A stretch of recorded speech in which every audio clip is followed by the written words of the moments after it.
अखेर आज न्यायालयाने वाल्मिक कराड व त्यांच्या गँगच्या विरुद्ध आज आरोप निश्चित केलेले आहेत.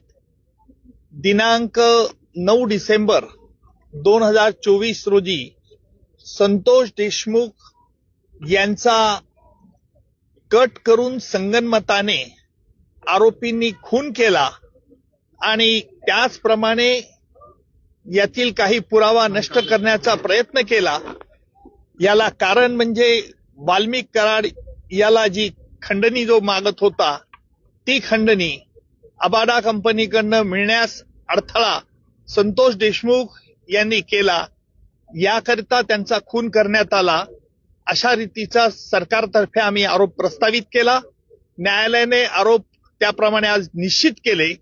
एकूण सगळ्या आरोपींच्या विरुद्ध आज निश्चित करून त्याची पुढील तारीख आता 8 जानेवारी ही तारीख ठेवलेली आहे. आजही आरोपींतर्फे पुन्हा हे आरोपी निश्चितची सुनावणी लांबणीवर टाकण्याचा प्रयत्न झाला. आरोपींनी या खटल्यामध्ये आतापर्यंत जे D2 ऑपरेशन केलं, ज्याप्रमाणे पाकिस्तानतर्फे K2 operation, K for Kashmir आणि K फॉर खलिस्तान असं केलं जात होतं, त्याचप्रमाणे आरोपींनी देखील या खटल्यात वेळोवेळी वेगवेगळे हातखंडे वापरून D2 operation, D for delay आणि डिरेल, उशीर करणं आणि खटला उलथून टाकण्याचे प्रयत्न होते. त्याला आज आरोप निश्चित झाल्यामुळे या प्रयत्नांना चाप बसलेला आहे आणि यापुढचं सुनावणी, यापुढे जी 9 तारखेला सुनावणी आहे त्यामध्ये सरकारतर्फे कागदपत्र ज्यांच्यावरती प्रॉसिक्युशन भिस्त ठेवत आहे ती कागदपत्र आरोपीला मान्य आहेत किंवा अमान्य आहे याच्याकरता विचारलं जाईल. त्याच्यानंतर साक्षीदारांची यादी दिली जाईल आणि प्रत्यक्ष पुराव्याचं काम लवकरच सुरू होईल. आरोपींच्या वतीने वारंवार वकील बदलले जात होते, त्याबद्दल देखील आज कोर्टाने नाराजी व्यक्त केली. काय नेमकं? त्यालाच आम्ही आज आक्षेप घेतला की आरोपींतर्फे जे वेळोवेळी वकील बदलण्याचा त्यांना अधिकार आहे, नाही असं नाहीये, परंतु वेगवेगळ्या 30 कारणं ही पुन्हा पुन्हा न्यायालयापुढे मांडण्यात येत होती. म्हणून आम्ही न्यायालयाला विनंती केली की न्यायालयाने यापूर्वी देखील त्यांच्या म्हणण्यावरती त्यांचं म्हणणं ऐकलेलं आहे, त्यामुळे न्यायालयाने यावरती निश्चित प्रकारचा आदेश द्यावा.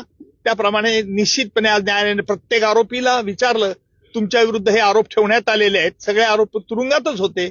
आरोपींनी आरोप मान्य नाही असं सांगितलंय आणि न्यायालयाने त्याकरता ते रेकॉर्ड जेलमध्ये पाठवण्यात येईल आणि जेलमधून त्यांची स्वाक्षरी झाल्यानंतर पुन्हा खटल्याच्या कामाकरता सुरुवात होईल. मात्र हे संपूर्ण प्रकरण फास्ट ट्रॅक वरती घेतलं जाईल, फास्ट ट्रॅक वरती चालेल.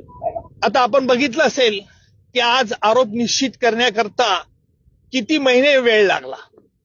न्यायालयाला वेळ द्यावा लागतो कारण वेगवेगळ्या कायदेशीर बाबी हरकती घेऊन हा खटल्याबद्दल आरोपी लांबवण्याचा प्रयत्न करतात हे स्पष्ट होत होतं, परंतु कायद्यामुळे त्यांना संधी द्यावी लागते आणि म्हणून फास्ट ट्रॅक कोर्ट असो का स्लो ट्रॅक कोर्ट असो, परंतु खटला लवकरात लवकर चालवण्याचा प्रयत्न सरकारतर्फे होईल. मात्र मान्य कोर्टाबरोबरच हायकोर्टामध्ये देखील हे आरोपी गेलेले होते आणि तिथून देखील स्थगिती आणायचा प्रयत्न केला होता, स्टे मिळण्याच्या अनुषंगाने प्रयत्न करत होते. उच्च न्यायालयाने, माझ्या माहितीनुसार उच्च न्यायालयाने आरोपी निश्चितीसाठी कुठेही स्थगिती दिलेली नाही. त्यांनी काल तसा प्रयत्न उच्च न्यायालयात केला. उच्च न्यायालयाने त्यांना तोंडी नकार दिला होता. व्हिज्युअल काढा ना.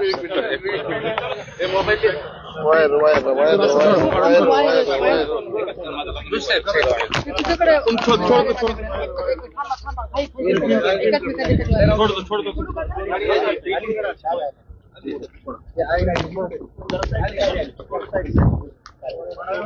दो.